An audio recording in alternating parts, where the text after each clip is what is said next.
Bagong mauutangan na nag-offer daw ng 3,500 to 6,500 pesos sa iyong unang loan. Meron din daw siyang 180 days para bayaran.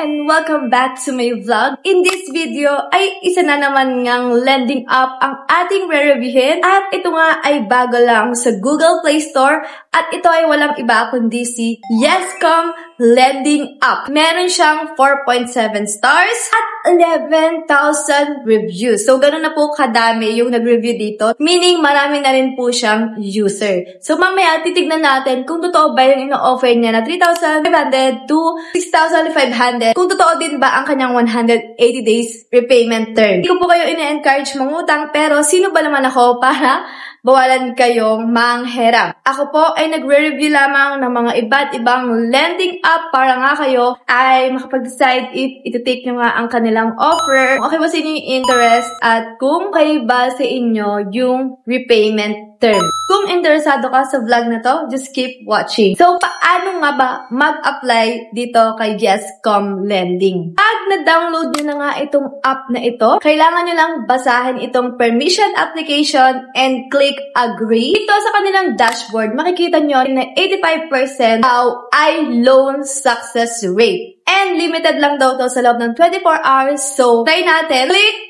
get it right now. Kung bago ka pa lang, ganito po lagi sa mga online lending app, ilalagay mo lang po or i-register mo lang ang iyong mobile phone number at mag-send po sila ng one-time PIN or one-time passcode at ilalagay nyo lang po dyan.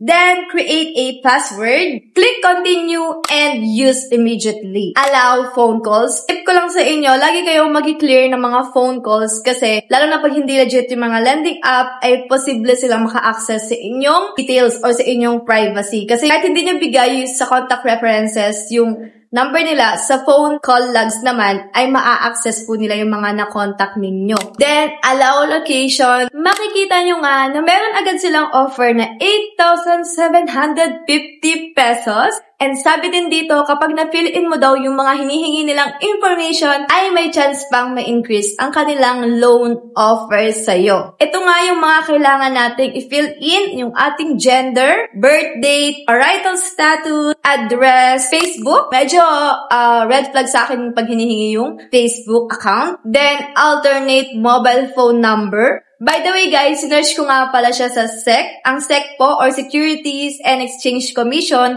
ang nag-regulate at dito rin nagre-rehistro ng negosyo. Nung chinek ko po itong Yescom Lending app ay hindi ko nga siya nakita. Not sure kung bago pa lang siya or dahil hindi siya legit. So, kayo tignan nyo sa SEC website. Pag mga ganito kasi red flag, pero sige, tignan pa rin natin, pagpatuloy natin itong loan na ito. Then, hihingi nga siya ng 5 contact references number. Ito po yung makakontakin nila kapag hindi ka po nila makontak once na mag-overdue ka or kapag hindi ka nga nakapagbayad. Tulad ng sabi ko kanina, yung inaalaw mo yung phone call logs, ay possible din ma-access nila yon kahit hindi mo nga nilagay mga contacts na yon. Basta lahat ng mga nakausap mo doon ay ma-access nila. Dito nga ay nag-increase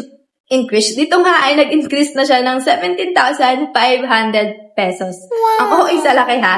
Guys, remind ko lang kayo, kung bago lang kayo sa mga online lending app, wala po nag-o-offer ng ganyan kalaki sa mga online lending platform. Siguro, ang pinakamalaking lending app platform na nag-offer ng malaki sa akin ay yung Bilis. Next, ay pipicturean mo lang ang iyong sarili. Magsa-selfie ka nga lang. At makikita nyo naman dito na may offer na sila agad na 35,000 ha? What a joke! Pipicturean mo lang din ang iyong ID at lalagay mo lang iyong first name, last name, and middle name. Dito naman sa job information, kung ano ang trabaho mo, magkano ang iyong income, tuwing kailan ka pinapasahod, once a week, twice a month, once a month, every week, email ng company, address ng company, and yung number ng company. So guys, kung wala kang trabaho, automatically hindi ka makaka-access sa kanilang loan. Isa pa to guys na medyo katakot-takot, itong allow SMS.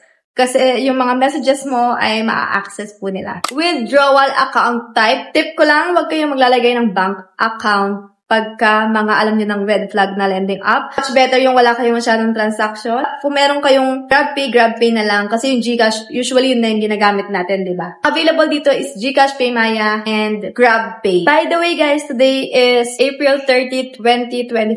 So kung mapanood nyo man tong vlog na to, late na tong na-upload. At meron nga talaga silang offer na 3,500 pesos to 6,500 pesos. Natakot akong i-click yung get the loan. Baka kasi mamaya ay auto-disburse siya. Makikita nyo dito na meron silang 60 days para bayaran itong loan na ito. Sabi ay 180 days, pero dito ay 60 days lang. Medyo magulo yung kanilang summary ng loan kasi nandito yung 3,500, sa kabila naman yung 6,500. Pag daw kinuha mo ay 3,500, ang kanilang admin fee ay 1,050. Pag 6,500 naman ay 1,950. Ganun po siya kalaki. Actual receive amount, pag 3,000 pesos daw, ay 2,450 pesos. At sa 6,500 naman ay 4,550. At yung pagbabayad ko daw ay sa susunod na May 7, 2025. Meron lamang siyang pagitan na 7 days. Need ko daw bayaran agad ang 3,150 sa May 7, 2025. Nakakaloko. At sa May 28, 2025 ay 175 pesos. Ganun din sa June 29, 2025, 175 pesos. Hindi ko na kukunin tong loan na to kasi red flag talaga siya. Hindi ko rin siya ma-recommend sa inyo. Pero nasa inyo pa din po yan. Pero ako hindi talaga. Kasi nakakatakot yung mga 7 days na yan ha. Kasi yung, imagine mo halos kalahati na yung mapupunta sa'yo. Tapos agad mo pa siyang babayaran sa loob ng 7 days. Loan at your own risk. And lagi ko nga mapapaya sa inyo na think before you click. At sana nagkaroon kayo ng idea about this loan. Pero again, di ko siya ma-recommend. Yun lang guys. Thank you for watching. Don't forget to hit like, comment, share, and subscribe.